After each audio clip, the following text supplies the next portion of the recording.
That much is true. I don't remember the rest of the lyrics. We are indeed live. Welcome to NoPlan Live, everybody. We're glad to be back. Yay! We did no announcement this time, but we're gonna get better at that. Knock on wood. Yeah, we try to do it on kind of the fourth Friday of every month, I think is what we said we were trying to do. Yeah. Well, we had some other commitments last Friday. So excited to be here with you guys. We got Labor Day coming up for anybody in the US, and we got a really good show. The best show, you may actually say. The greatest show. So It's going to be the greatest show. Who's ready for the best freaking night of their lives? All right, so let's get into starting off with the news segment. yes. So why don't you take it off with some news you're telling me about? Is the Google verified VPN spying? It's a verified app. Correct me if I'm wrong, or program. You are correct. And of course, what's sort of funny about this, basically this VPN app was spying. People get more into it, but it was a verified app. And I believe what Google is doing with Android now is they are preventing, or going to prevent, sideloading of unofficial or unverified apps. Yet, here it is. This app right here, which was verified, it was spying on people. Yeah, it's really funny. This is coming from itsfossnews.com or itsfoss.com in the news section. But it's really interesting, yeah, because to what Jack said, Google's cracking down a lot on Android these days, and I am not very happy about it as an Android user myself. Quite frankly, it pisses me off. And they have recently announced that they're going to be locking down the ability to sideload Android apps. I don't know if it's just on Pixel devices. It's a little fuzzy right now to me. But it basically means that you have to have verified Play Store apps on Android. And here we have a verified VPN app on Chrome, a Google product, and it's caught spying on people. So it's like, okay, verification, either your process is not good enough, or why the heck are you locking me out of being able to install the apps that I want on my device? It's my device. I should be able to do whatever I want with it, but Google definitely doesn't think the same. We need PinePhone 2 with Ubuntu Mobile to save us. Yeah. Jack and I were talking about this earlier. We were on a shoot together, and it's a very frustrating thing to me having just monopolies and duopolies. And we could get into a whole episode about that. This is just a news segment. We'll kind of move on a little bit. But there's no really good alternative to Android and iOS. And I am one for sure that would love to see that. Sadly, I don't know that that day is going to come at all very soon. But hey, who knows? If Google gets broken up, maybe it opens up space for Windows Mobile to return. Yeah, I know. Windows Mobile is actually one of the players I wouldn't mind returning. Very cool concept, just Microsoft being Microsoft. Yeah, and Jack, why don't you take away this next bit of news that you brought to me? So I was scrolling the gram. Well, ironically, yeah, that's what I was doing. And I like to keep up on what Elgato is doing. They have a very interesting, not necessarily business model, but a lot of their products, like they've got a teleprompter, they've of course got the Stream Deck, and now what they have is this whole Stream Deck docking system. And I don't know if you noticed in the back of that original photo up top, there's even like kind of a server rack-esque, but basically this is a modular system to where you can make it, I guess, as big or small as you need. And I think it's very interesting. I don't exactly know per se the use cases for like streamers and stuff, because you're not really doing all that stuff, but for larger productions, there's a lot more options here, and Elgato has made, for what it seems like, very good quality products. And I'm interested to see where this goes, because they're moving into like not only the streamer space, but it seems like kind of the live production space as well. Yeah, I myself am an Elgato Stream Deck user. I've got the version 2 of the like classic Stream Deck, and I'm actually using it on Linux, and it works fantastic. And I just downright love the tool. It makes just launching my top applications so quick and easy. If I've got my, if I've got a main app open or something like that, I don't have to like get out of that app and then bring up something else. I can just click on it real quick. I like my Stream Deck a lot. And for me, when I initially saw this, because they also have like the Stream Deck XL and everything, Mhm. when Jack brought this to my attention, my initial thought was, why? Because they kind of already have big Stream Decks, because the XL is pretty big, and it's got a lot of keys there. But when I started looking at it a little bit further, if you are doing a pretty legit production setup, I could see this being nice. I mean, all of these modules clicking together and functioning as one unit, and you don't have to go into different screens and all that, could be really nice. But for me, even for a pretty legit production setup, I would say that a Stream Deck, and especially the Stream Deck XL, would be more than enough. But always cool to have new tools for anybody's specific needs. So Yeah, and also I just noticed an article. I guess they're owned by Corsair. I had no idea. are they? It said something. Scroll down there. Let me see here. Breaking news. Breaking news. Whoa. Scroll down a little more. A little more. Something that a lot of people probably knew. See, a subsidiary of Corsair. Holy cow. Yeah, it's interesting. Interesting. I wonder when that happened. I had no idea. And as you can see, this is coming from Xbox era. So that is a good, interesting bit of news. Yeah. All right. Well, something that I found the other day looking at itsfoss.com, there is a brand new initiative to bring a lot more AI efforts to the United States. And this is coming via the ATOM project. And ATOM stands for, they had it down here. It was... you already forgot? Yeah, I did.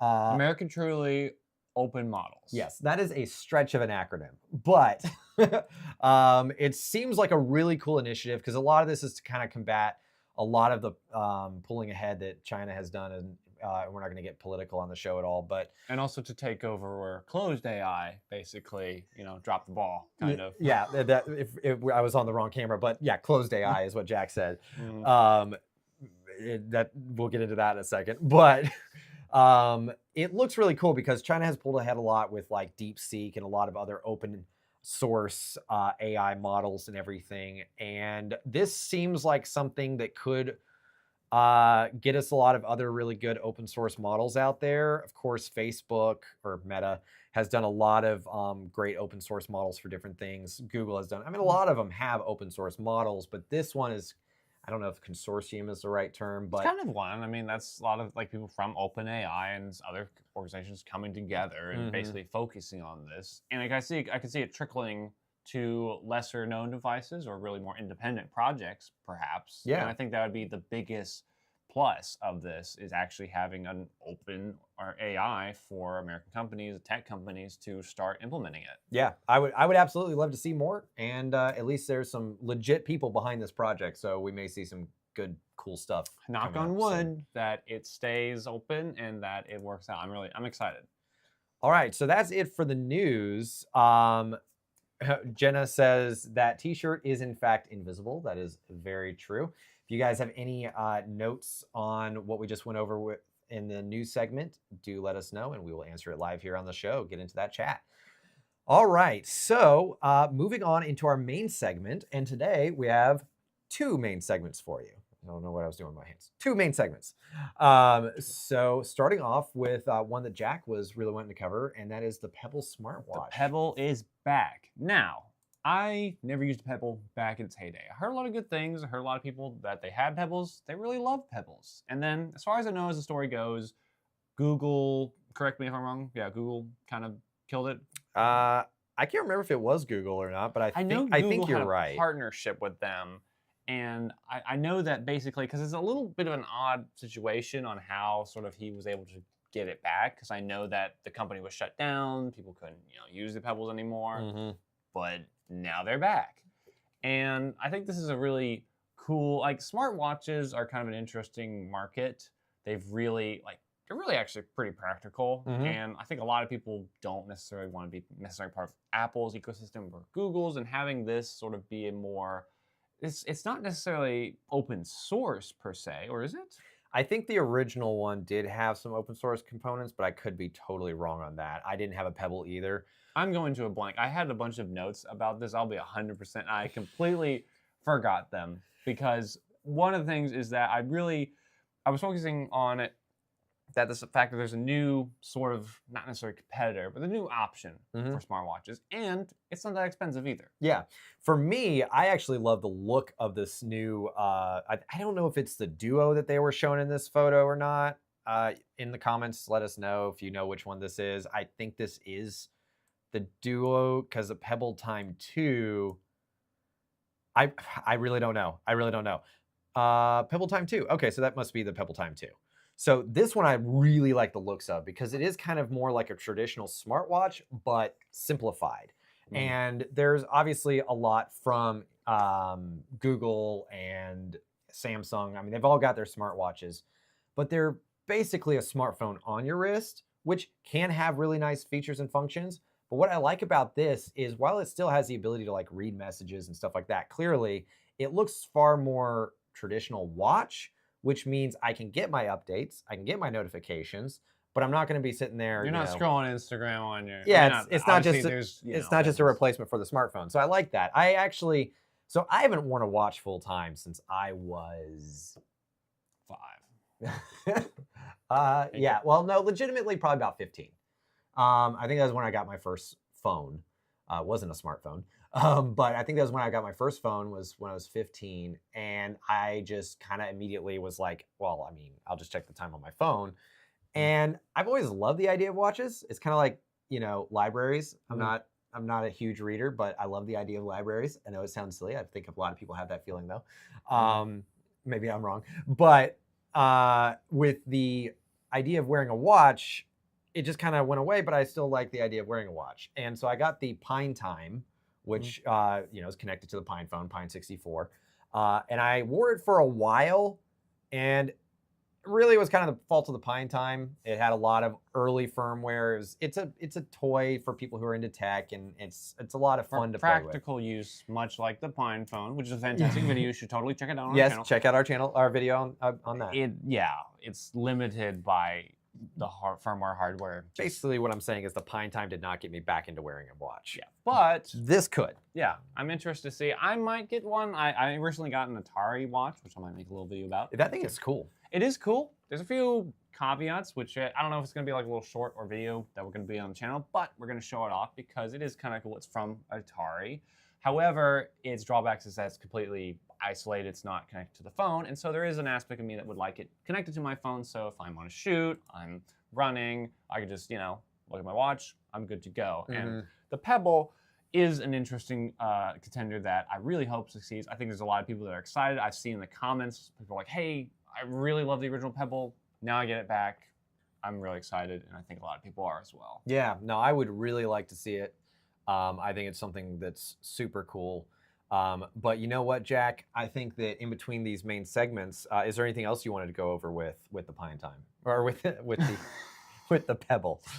With the Pebble, not necessarily. Again, I forgot all my notes, so I apologize about that. But definitely check it out. It is a really, really cool project, or not really a project. It's being made. It's not necessarily a project. I believe it's going to launch later this year. It might already be. I think you're right.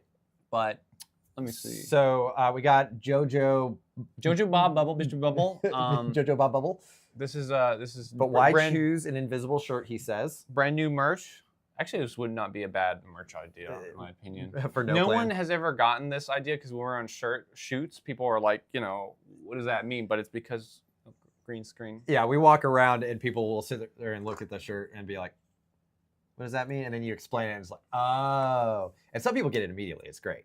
But let me see. Jojo Bob Bubble also says, looks like Pebble OS is open source, but I've not looked beyond the fact that the website says it's an open source and the links. Links to a GitHub. It does link to a GitHub. Thank you, Mr. Bubble. Thank you, Mr. I think that's Bubble. what I was getting at, is that, obviously the hardware, yeah, open source, but yes, with it going to a GitHub, I think people will be able to modify it, which is super cool. And that means that pretty much it's picking up in the spirit of everything that I've always wanted from things like the Pine Time. And if they do keep it open source, that's super, super exciting to me. Go to Pebble's website. I believe they've got their pricing options on there because that's something I want to mention. I hate when people mention like a product but don't mention the price of it. Yep. And I think it's like, let me guess, $150 per se. 8 years later, you can't still beat a Pebble. I want one. I want one. Look at I want one. Well, let me see. Let's got to get my screen capture up here. Hurry up. People are like, what are you looking at? Okay, so 2012 to 2016. Yeah. Hey, here we go. Okay, 150. Wow. Yeah, that's right. 150 to 225. Yeah, look at that. holy crap, that's actually a whole lot better than I thought it was going to be. Mm-hmm. Yeah, Robin's Pebble S. Thank you, Mr. Bubble, again. That is what I was forgetting. But yeah, July 2025 and then December 2025 for the time 2. Okay, so the first one's actually already shipped. That's actually I pretty think cool. my wife is watching. Christmas is coming up. No, the camera's not on. Switch camera. Yeah. Christmas is coming up. Okay. But no, this is like really good pricing from what I thought it was going to be. Like I legit thought that this one was going to be at least $350. I mean, it looks really nice. I mean, that's a good looking watch. And something cool about the first, not the Pebble to the time 2, the Duo is, I think both of these are e-ink, I believe. But the Are first, they? I think so. But the first one advertised is a 30-day battery life. Oh, an e-paper screen. Color e-paper screen, and the first one is just a white e-paper screen. But if you're trying, this is also one thing, like trying to get off, using your smartphone as much. Having an e-ink display is actually a pretty cool idea. I am getting hyped, and it comes in blue. Yeah. That's what I'm talking about. So honestly, this might be a cool project to see. Maybe we'll show it on the channel. But I'm really excited. This is a really, really cool contender for the watches, and I think it's going to be a great. I think because of the success of the Pebble, this guy knows what he's doing. I think this will not have the shortcomings of the. It's not pocket watch, Pine watch. Yeah, and what is interesting is, okay, there's some changes 3 weeks ago, but you'd figure with this product coming out soon, you'd see a little bit more activity. But I mean, last month, all that, they're probably doing very. Also, they might already be set up. I mean, because this was 2012 to 2016 was the original run. He might have been doing a lot of stuff in the behind the scenes that we didn't see, and now it's ready. Oh, and it's shipping December 2025. Okay. And the other one's already shipping. Oh, okay. Yeah, so if this one's shipping December 2025, then they've got to have that already locked in because they're in production and they're just getting inventory ready. It's actually really funny that the original one's called a Core 2 Duo. What a legendary processor for anyone who had to use a Core 2 Duo back in the XP days. Dude, I had a Core 2 Quad. Ooh. That thing was sick. Okay, so I'm really excited about the Pebble watch. I think it's going to be super cool. But I think now it may be time to move on to our next segment. Official main segment. Our next official main segment. And it kind of ties back into a video we made about Windows. Well, real quick, speaking of time, do you know what time it is? No. I have no idea what you're saying. I'm trying to cue this up in a cool way. It is time for super cool behind the scenes GoPro shot. Woo! See, look at this. I'm actually not invisible. Oh, look at that. Proof that Jack is indeed wearing a shirt.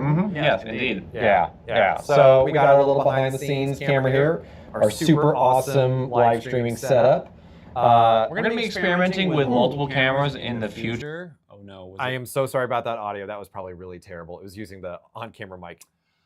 Well, we're going to be, if someone didn't hear that, we're going to be experimenting with multiple camera setups. I've actually got some old Canon XL2s that I kind of want to play around with, making I don't know if you've seen podcasts, but they'll have like a random camera in the corner, like a security camera. We want to really play around with this and try to make it, kind of get some use out of old hardware, which is, kind of something we're really passionate about.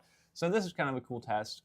Maybe not using the GoPro for officially all the time, but it is a cool angle. And I mean, how often do you have a live stream where it goes handheld? Take that, TechLink, or not TechLink. Oh my God. We can remember the name of it. WAN Show. WAN Show. My gosh, we are slipping. Yeah, no. So what's kind of cool about this, just a little bit of a show off of, like we have made kind of clear, we have a video production company that we work on with our day jobs. Hand down a little. No. It's all reversed. Down. This way, to the sign, Oh, to the sign. To the sign. There we go. Filming in progress. There we go. I'm like looking at this kind of reversed. But with this company, we do live streams, and so we've kind of been building out a new rig. We're using a deck link capture card from Blackmagic Design. We can get up to 4 HDMIs into a desktop PC. Super cool. Now, back to the main subject. Let's switch it over here. Switch back. Yeah, we're back. So there's the GoPro. Let's check for any comments before we swap Yeah. to our next half-full main segment. Good to know. Keep an eye out. Yeah. All right. So yeah, moving on to our next main subject. And this actually comes from UFD Tech, correct? Yeah. Well, so it was reported. It was initially heard by me by UFD Tech. Great channel, by the way. And our channel shout out we'll get to in a second for this week's episode. But UFD Tech released a short called "500 Million Leave Windows," and the point was not so much. I mean, there are people leaving Windows in general, and they're going to either Mac OS and legitimately going to Linux. And I am a fanboy, yes, indeed, and so I will take whatever I can get. But a lot of people are leaving for other platforms. But what it's really spurring is the 500 million aren't just going to other platforms; they're leaving desktop PC or laptops entirely. Yeah, they're disappearing, which is kind of something we graced upon. We touched in the Windows tier list video, which is a great video. You should check it out. But in the last half of the video, one of the things we talked about is the future of the desktop. And with how powerful smartphones have gotten, we've gone away from having the home office. There's no computer room anymore. People either have a phone, much less have a tablet, and most people at most would have a laptop as their computer. Yep. But most of those are probably work computers. Like, how many people actually need their computer at home to do stuff when their phone is there? And they can go to UPS store, print their labels. A lot of people have gone away from having that dedicated computer. And it's interesting to see how many people leaving, because it kind of puts the future of desktops into question as for the consumer market. Obviously, professionally, people are going to need it to do office work and stuff like that. And for high-end stuff, like streaming or editors, gamers, that's going to be a market that's going to stay around. But I think the market, in my opinion, is going to shift to more of a professional market. It's not going to be as consumer-focused as we've seen for the last ever since computers, Yeah, no, absolutely. And the thing it's sort of sad to see, given it's been around. The desktop in its modern form, I think we could say has been around for, I guess we could probably say 35 years. Yeah. I would say about 1990. I mean, because obviously you had them in the 80s, but it was more all-in-one and kind of weird laptop-y. They were very different in the 80s. And the price, of course, of computers has gone down dramatically. They're affordable, actually. But it's, I don't know, having those users just disappear, it's kind of an interesting take on what happens, per se, for the growth of Linux and growth of Windows, or decline of Windows or Mac OS. Well, a couple interesting points. Something I've thought about for a while is the decline of the console, the game console. But you know what I just realized is going to save it? What? The phone. Yeah. Because everybody's switching to not having a desktop or a laptop, and they still want to not game on their phone. Yeah. So they're just going to get a console as their gaming device. And for a long time there, I mean, my thought process was kind of like, okay, everybody just wants to have a better gaming experience, and the consoles are in a weird place too. I mean, the Xbox is basically a Windows machine now, especially what's getting ready to happen with the Xbox handheld and everything like that.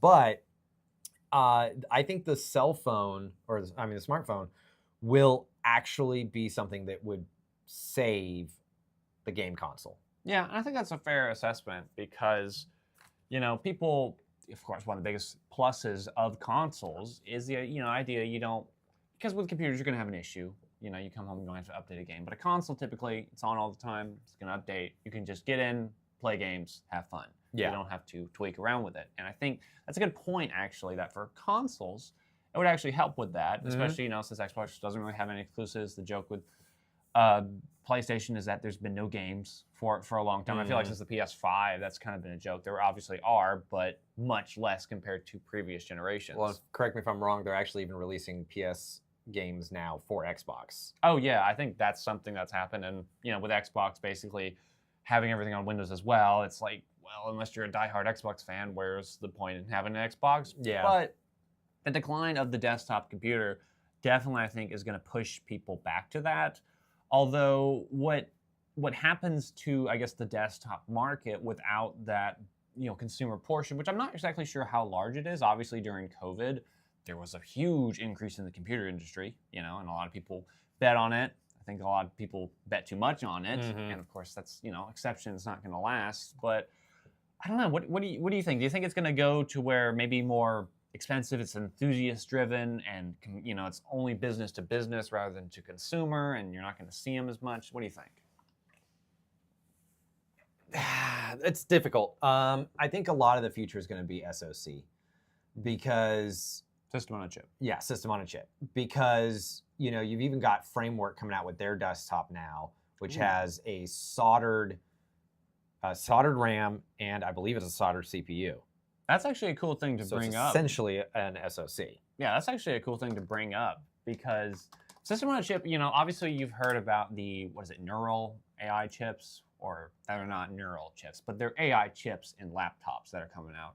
And this is kind of like that where, obviously APUs have existed for a long time, but having it where kind of like your desktop, or not your desktop, your GPU, CPU, all in one, and this is more commonplace, especially for this computer right here. This is a very beefy machine. I've seen a lot of people make, not a lot of people, but people make AI servers out of this, which is, it's got integrated graphics per se. It doesn't have a dedicated GPU. It's pretty crazy. Yeah, I also think the future of GPUs is going to be more hybrid GPUs where it's using shared memory and stuff just like this. But ETA Prime has some really cool things about this desktop. But yeah, the future of desktops, and we can't remember to change our title to save our lives. We're now in the main segment. This is still news. It's just main segment news. So yeah. Just, ignore that. But back to, but I guess something like with this computer, this is obviously a very high-end computer. It's kind of expensive, but you get a lot of stuff in it. But it's kind of going more to that enthusiast level. This is not something that the average Joe Schmo is going to get as their home computer. Yeah. It's really going to go for people who want a home lab, which is something that, you didn't really have 10 years ago, per se. I mean, obviously, there's always outliers out there, but now it's more commonplace because it's being driven by enthusiasts rather than consumers. The overall market has sort of changed, in my opinion. Which is why I think the Linux desktop is going to continue to grow. I think Linux. I think what happens is Linux will grow, but desktop users as a whole will shrink, and you will have more people on Linux, but less people overall using desktops. Well, we see what's happening in the operating system space. Thank you, Microsoft, for showing us clearly. It's one of those things where when the market is shrinking, they obviously care less about the product. If they can't get that market to come back, they're going to just start forgetting about it, which is kind of what's happening with Windows. And I mean that not just as a biased Linux fanboy, it's a pretty agreed upon sentiment, is that Windows is being cared about less and less by Microsoft. And we even see this in the sense of the way that they're adding so many ads and the way they want to do so much telemetry data. It's very clear that they're trying to find every possible avenue to still make money off of Windows with that shrinking user base, because they can't show less and less profits. They're a publicly traded company. They have to keep showing profit. And so when you start literally losing users because people just don't use that kind of device anymore, how do you get more money out of it? And they're finding those ways. And I think that may still lead more and more people to switching to either Mac or Linux. And the PC market in general, people are going to be out there for a long time that want to have a flexible machine, an upgradable machine, something that's more powerful than your typical console, something that has the software choices that they want. And I think that there's going to be a desktop for a while, but we're going to see them go more and more towards enthusiasts. And the business sector is going to keep them alive for a long time. Yeah, the business, I mean, it may eventually go to more so a business-focused perspective, just because, people aren't buying them as much. And so that's why the desktop is shrinking. People are not going to it. They're just going to their phones. And for most people, who are not enthusiasts, who are not gaming, who are not running a business on it, that works perfectly fine. Yeah. And what do you guys think? I mean, what is the future of the desktop? Get into your comments on that, because it's one of those things where this is just our perspective. We Yeah. could be totally wrong. But I see the business sector and enthusiasts obviously being where desktops live. Laptops and stuff will still be relevant for, I think, a lot of college students and stuff. You have to work on papers. You're getting ready to go into the business sector and everything. And on that note, I think something that's really possible is maybe we start seeing more hybrid devices. Look at Samsung DeX, right? Still not, I don't know what happened to DeX. Do you know what happened to DeX? I have no idea. I've heard about it faintly, but maybe that goes to say I heard about it faintly. Yeah, I mean, so the idea of a convergent device, basically you have something that can be your phone and your laptop or desktop or whatever you want it to be. We see this a lot with handhelds right now. So like I've got the Lenovo Legion Go S, and you can put it into desktop mode, hook it up to a monitor, you got a desktop PC and your gaming device. Yeah. Super cool. But phones could easily become far more of, and there's an idea of like, what's the future of cell phones as we move more towards voice-directed technologies and stuff like that. Like, I mean, do you really think we're going to have a touch device phone in maybe not 10 years, we'll say 20 years? I mean, this also plays into augmented reality, Meta's whole, they're putting everything into virtual reality, which doesn't make sense right now. But I don't think a company like that would put all this in there. As much as people make fun of it right now, yes, I think there's a reason they're putting all that money into, which is that's a whole other subject on like the future of how you interact with computers and, do you even have a phone? It's a classic thing. You watch a sci-fi and they predict the future. You get to the future and it's very different than what they predicted, right? Flying cars, hoverboards, blah, blah, blah, blah, blah. We have hoverboards. Very different though. Exactly. But what I like to think about is it's not so much what we can do in the future, because there's a lot that we can do in the future. It's more, what will humans want in the future? Because in the end, we're all people, we're all humans. And while we're tech enthusiasts, the majority of people are not. Even if there's 30-40% of the population are tech enthusiasts, that would be a massive amount. The majority are not. Yeah, and this also comes from a perspective of like what, in a more pessimistic way, what's going to be the technology that is the cheapest and that everyone can get used to. May not be the best technology, We might go entirely to just talk to you, kind of like the Rabbit, AI, handheld AI device. It may go something like that, where everyone just talks to it, because why type when it knows and no longer is like Siri, where it gets everything wrong. Yeah, but that's kind of the thing that I look at is humans will direct what they prefer. And if it goes on for a long time, humans adapt a lot slower than technology. And if it goes on for a long time where people prefer to use a keyboard and mouse on their device, keyboard and mouse will stick around, even though there may be quote unquote better options out there. Also, affordability. I mean, we see this all through tech history.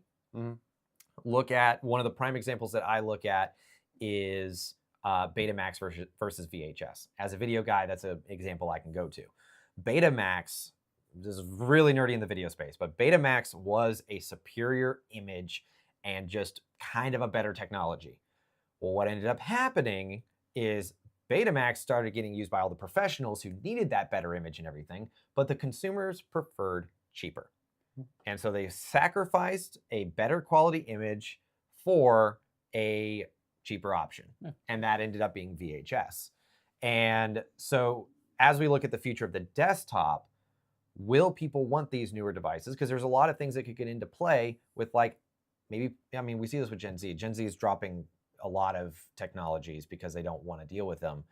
We could see the cell phone just go away. Yeah. Things could go back to an older state. It could go backwards, People could want home phones again. Maybe not. Backwards and forwards, because maybe it goes away from you having a device on you all the time, but then there's microphones everywhere, visual or audio recognition, and it could get really bad. We could go into flock cameras. Don't get me started on flock cameras. There's a whole lot of things that go, but I think overall, the shift away from desktops leaves the market. There's a lot of change that I think is going to happen. I don't think it's going to be substantial. Not like Microsoft saying you're not going to have a keyboard or mouse in a couple years. I don't think it's going to be like that. But I definitely think it's going to shift, in my predictions, to a more enthusiast-driven, business-to-business driven, and it's going to kind of disappear more so from the personal. So let's lock it in here. Make it. I know we've gone a lot of different directions. Sorry, viewers, but let's get very specific here to kind of close out the discussion of the future of the desktop. Where do you think we'll be in 5, 10, and 20 years? In 5 years, hold on one second.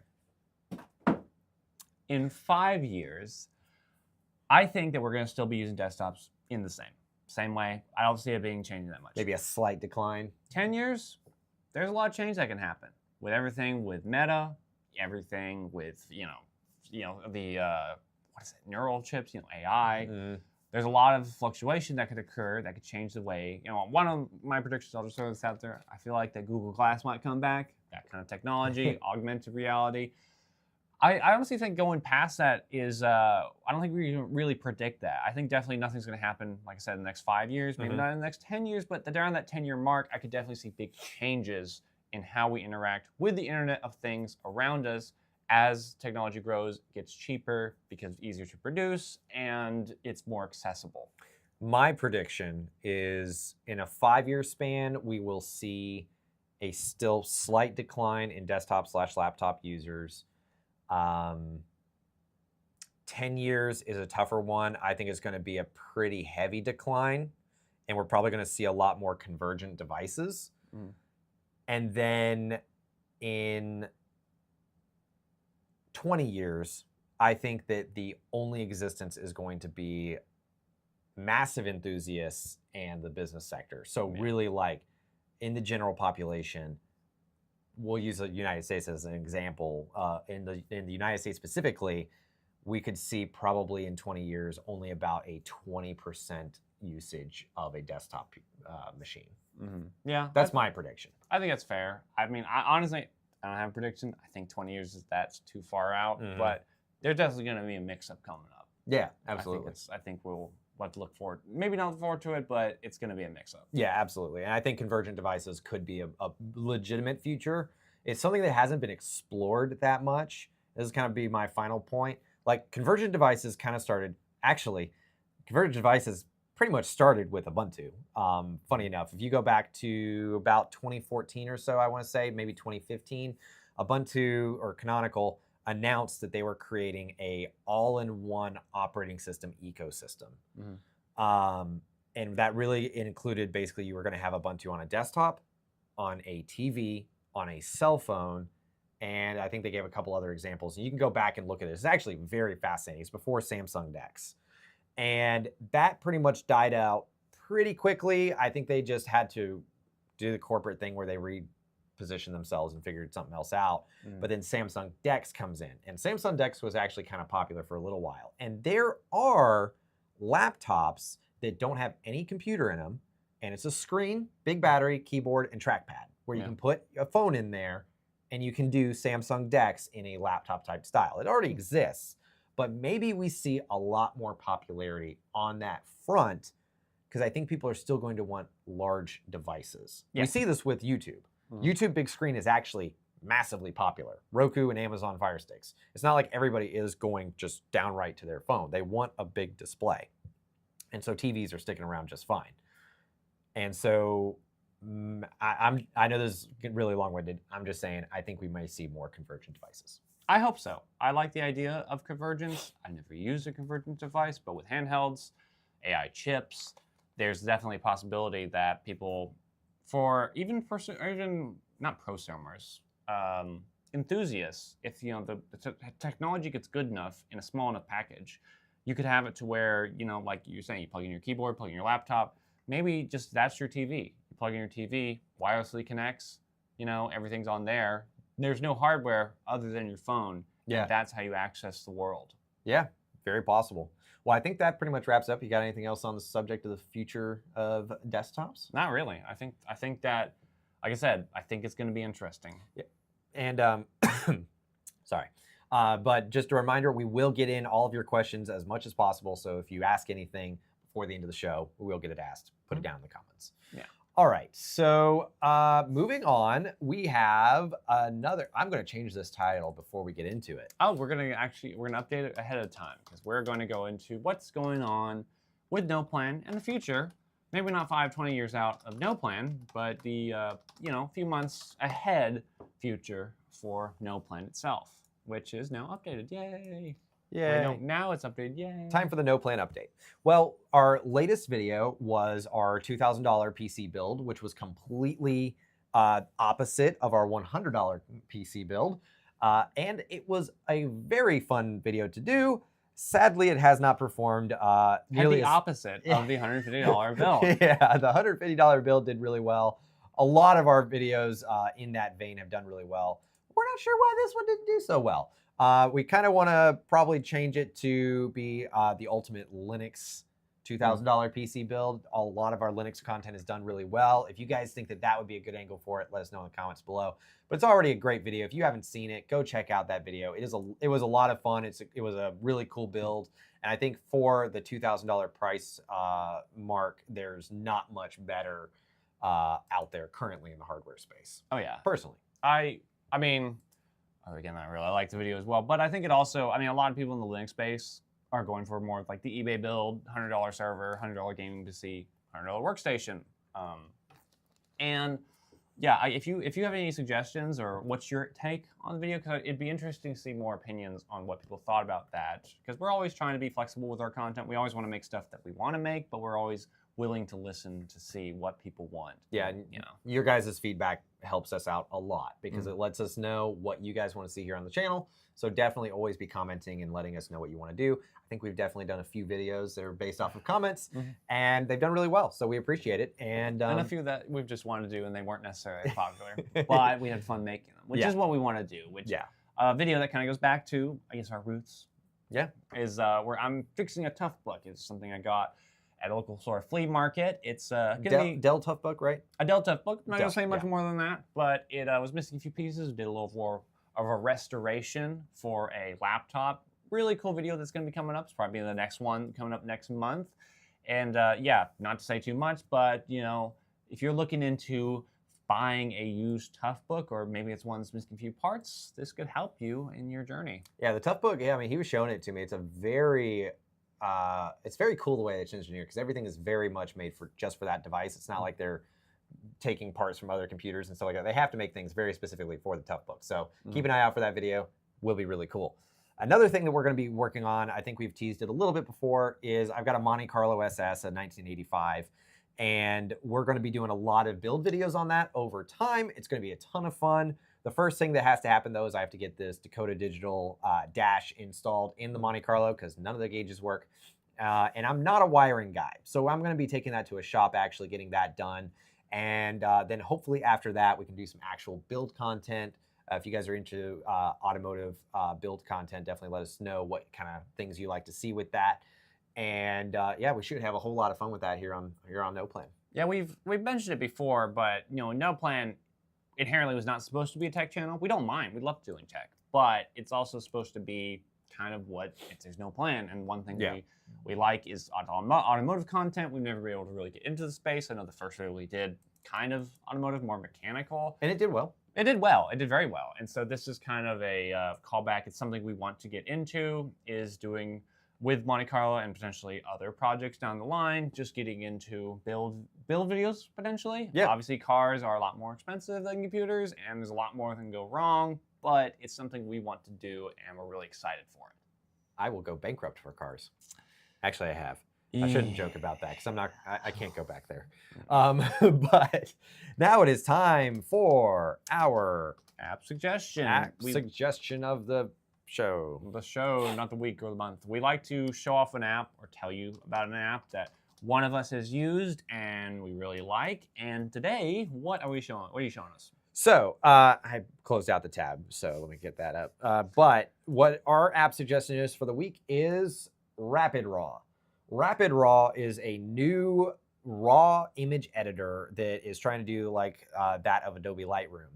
And I have been using it quite a bit. Pretty much like a few days after this got released, I installed it and was like, holy crap, this has already become my default app for this type of work.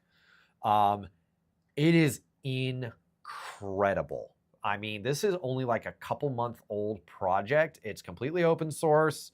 It's using a lot of other plugins and stuff like that to make it work, but it's working really well already. And what's so cool is they're really trying to push the boundaries even beyond what some of what Adobe's doing. I mean, it's been a long time since I've used Lightroom full time, but they're doing a lot of like AI features, like masking and even generating, so you can remove objects and so you can expand your scene. I am truly just, I can't say it enough. I am blown away by this app. If you like photography, if you shoot RAW at all, it will still do JPEGs and stuff. But if you want a good photo editor, oh my gosh, I cannot recommend it enough. Rapid Raw absolutely is killing it right now. And oh, there's another update. Like every time I look, there are new updates. And yeah, they've added the ability to add LUTs. They've recently added the ability to do AI sky selection. You can just, it's incredible. And it's available for Windows, Mac, and Linux. And there are deb files, RPM files, and what I use because it's universal, the app image. So you can use it on whatever distro you want. But Rapid Raw is truly an incredible project. To the developers that are working on it, they've gained a couple of contributors recently, and you guys just keep it up. Rapid Raw is freaking amazing. This is probably one of my favorite app suggestions that we will do for a long time, just because it is so good. Wow. So good. I know I just went on to a bit of a rant there in soapbox, wow. But it is really great. I have to keep an eye out on that. And another suggestion, or not really a suggestion, we'd like to do is a channel shout out. Correct? Yes. Our channel shout out, and I'm not going to change the text on the bottom of our lower third right now. I got to figure out a better way to do that. It's already changed. You can already see it been the whole time. Yep, MD Fish Tanks. I love MD Fish Tanks. It's he's got a fantastic channel. Mike is a big fish tank guy. I did not know this until a few months ago when he showed me his fish tank and a little baby shrimp in there. Yeah, so I've got my wife and I have 2 tanks currently, a 20-gallon and a 37-gallon, and we've got. I've got dwarf gouramis and red-eye tetras. My wife loves her guppies. And so we really love watching MD Fish Tanks. It's a really fun channel. He just does a lot of aquascaping and builds of these tanks, and really just enjoyable to sit back, turn one of these on. He's got some long videos, he's got short videos, and you can just turn on and let that play while you clean the house and stuff. And then he's got some really cool builds with a lot of these fish. Freshwater is, I used to be like, oh, saltwater's where it's at, but more and more I'm just like, I'm loving freshwater. And that's mostly what he does. So definitely check out MD Fish Tanks. Wonderful channel. Absolutely love it. If you love aquariums at any level, you will love MD Fish Tanks. So that's our channel shout out, and that pretty much concludes everything we had to talk about in this video. If you have any channel shout outs, app suggestions, questions, anything. We love MD. Yep, definitely let us know, and we will cover it on the next episode of NoPlan Live. Yeah, and we're also trying to increase the length a little. That was something that people we had a poll and people wanted a little bit longer, so this is us testing it out. Let us know what you think about that. If you want it to be longer, if you want to go shorter. We always like to change it up and see what people prefer. Absolutely. Well, we appreciate you guys watching NoPlan Live so much. It's always a ton of fun. We cannot wait for the next video. Like we said, we shoot for the last Friday of every month when we can. And we'll try to be better about updates. Yeah, we'll be better at updates going forward. Yeah. So thank you for watching, and tune in for the next episode of NoPlan Live. Yeah. Catch you next time.